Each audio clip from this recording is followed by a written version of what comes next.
credit Chris and Louisville.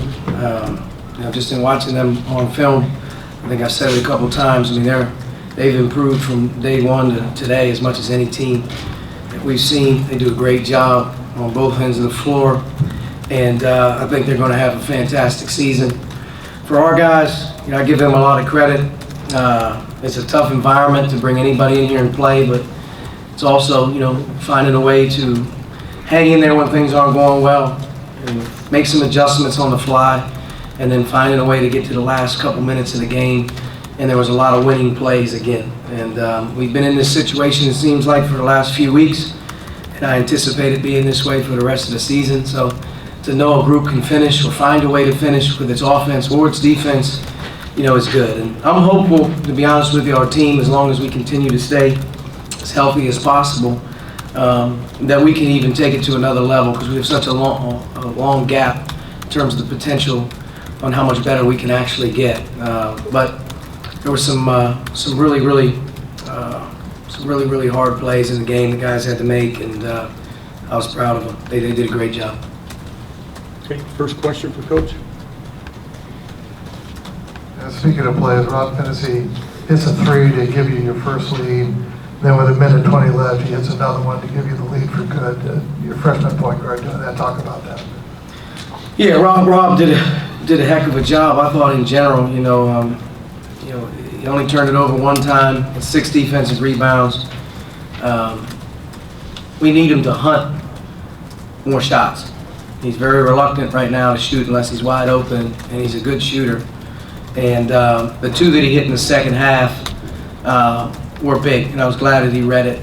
Clearly the shot at the top was really well executed, and he stepped in and drilled it. So Robert continues to do a really good job for us, and he had a good week. Our Penn State game and this game, he was big in the last 4 minutes of the game, and you need your point guard to be able to do that.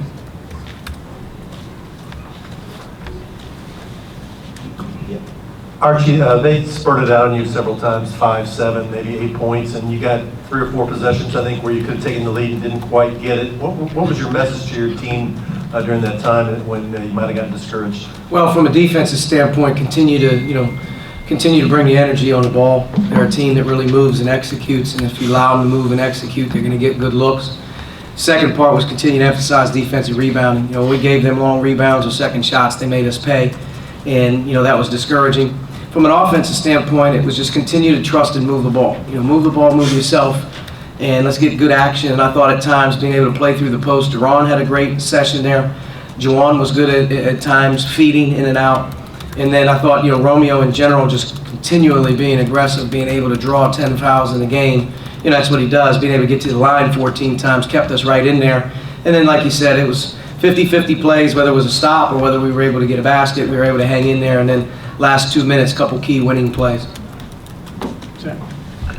I guess you guys were a little bit up and down sometimes in games like this last season, in particular the ones where maybe you had to be patient, where you had to kind of execute and wait for the opportunity to get a lead, take control. I know there's new guys on this team, obviously, but especially with some of the guys that are back, what's different about maybe the way that they can approach these tight games and those really close situations late that's allowing you to pull some of these games out?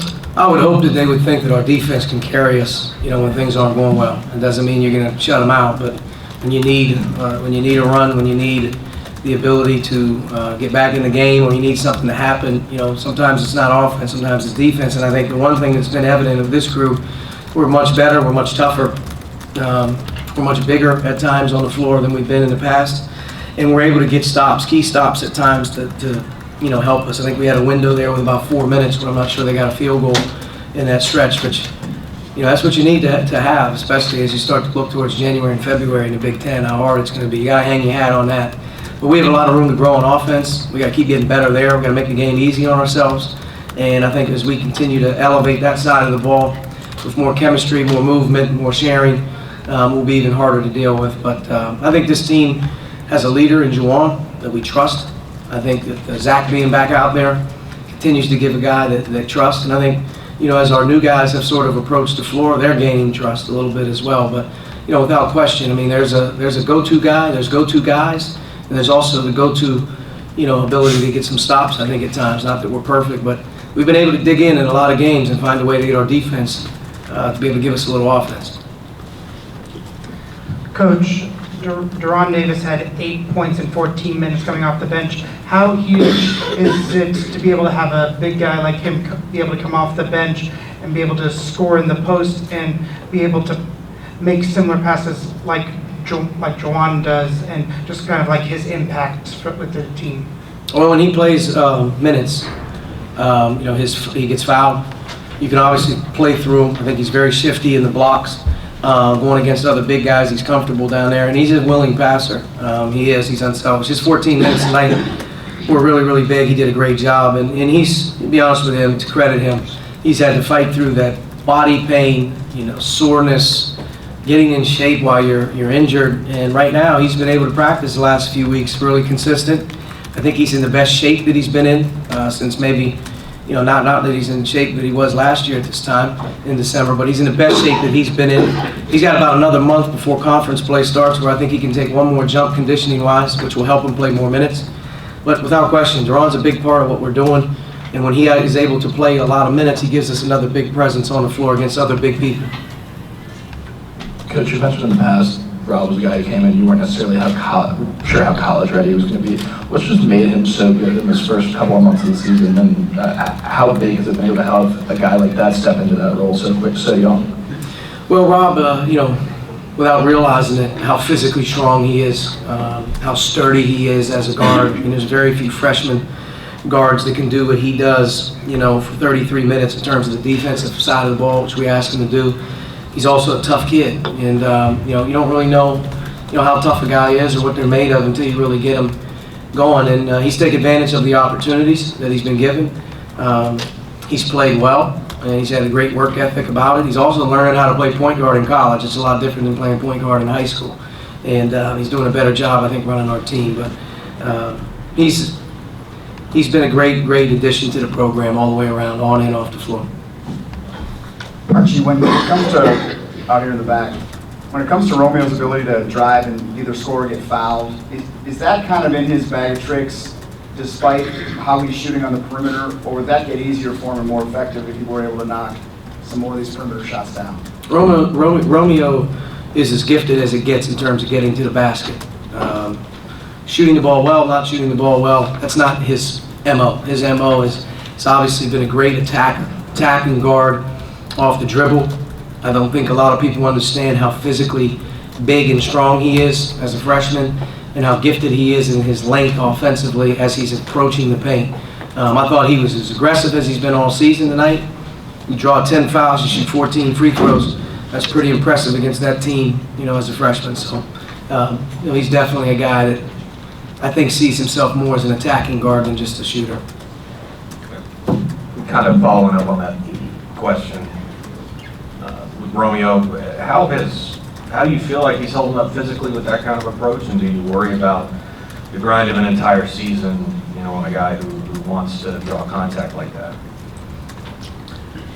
Yeah, I think the wear and tear of all college basketball players plays a role. That's why you got to be smart during your opportunities with practice time, and he's diligent in terms of taking care of his body off the floor as well. But I think if you've watched him play over the course of the last couple of years and you've got a feeling, he's at the basket quite a bit, and he's up on the rim quite a bit, and he is going to get hit, and he takes contact well, but he's not a little guy. He's not a little guy. He's 6'6", he's 215 pounds, so the blows that he delivers, he gives some as well.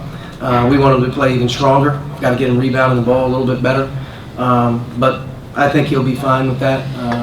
I think as we get into Big Ten play, it definitely will be something that our team in general will have to deal with. Is just the battle of the physical. Terry? Coach, you played 10 games in a little over a month, and now I think you have one in the next 10 days. How does your approach change in terms of practice? It won't. We have to be mindful of our players. We're in finals week, so you have to be mindful of those guys and getting them there enough time and enough attention and making sure that their exams are being taken care of. And we've always approached the finals week with our team as being able to give them multiple days off to concentrate on the testing. But it's like I told them, when we work, we're going to work, and we have to get better this week as we approach our next opportunity against Butler. We can take a few steps here if we're smart, just in terms of our team. But I think we're a team that constantly, as long as we approach the everyday process the right way, we're going to continue to get better just because we do have a lot of upside and a lot of room to grow. But we'll approach this week as we normally do, exams first, then we'll go to work with practice times, and then hopefully mix up the week with the middle of the weekday off to let them recuperate again, and then get to our Saturday afternoon game up in Indianapolis. Coach, Justin Smith had to guard Lamar Stevens Tuesday, and Noir's a tough matchup for him today. He gives you 9 rebounds again for the second straight game, but the stat I noticed was 0 turnovers. How big a leap is that for Justin? Justin played a terrific game. Our staff and team saw a film from Penn State the other day. He did as good a job on Lamar Stevens as anyone has done all season long. And, we were worried about Jordan Noir, his three-point ability, his ability to play on the perimeter.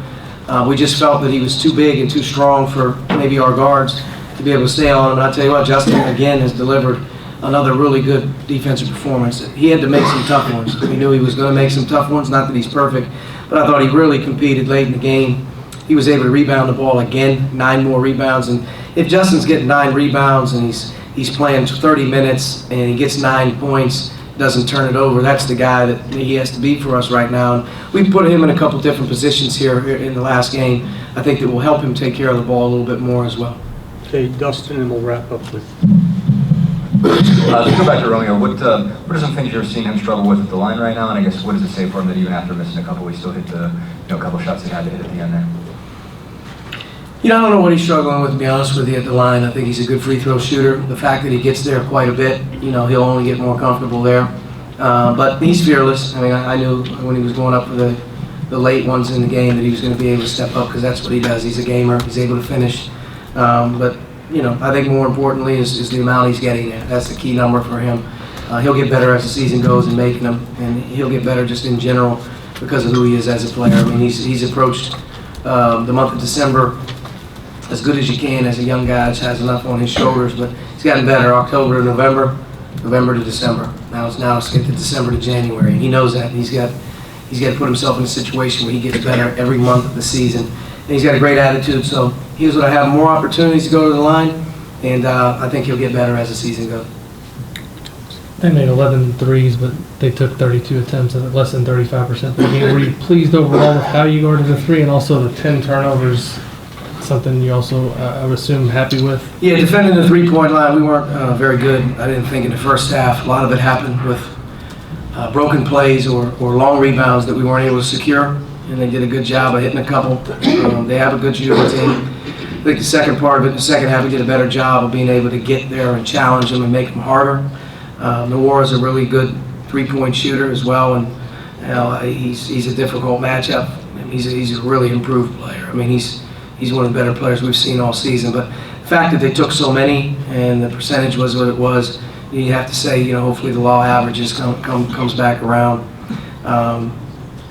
But yeah, I think if you just look at the percentages by the game, and I think they shot, I don't know what this new stat sheet looks like, but I think they shot 6 of 15 in the second half, and 5 of 17 in the first half. So, the second half is a little bit hard. The half-court one counts. That counts as it goes in. So 11 for 32 at 34% isn't bad. 38% overall is a much different number, though, when you think about it, because their two-point field goal percentage coming in the way that they get fouled, coming in were two of the biggest concerns, their size and their ability to get to the line. They only went to the line 13 times and they shot 38%. So I thought J-Mo and a couple of those guys with the Ron did a good job holding ground down low. All right, Coach, thank you. Thank you.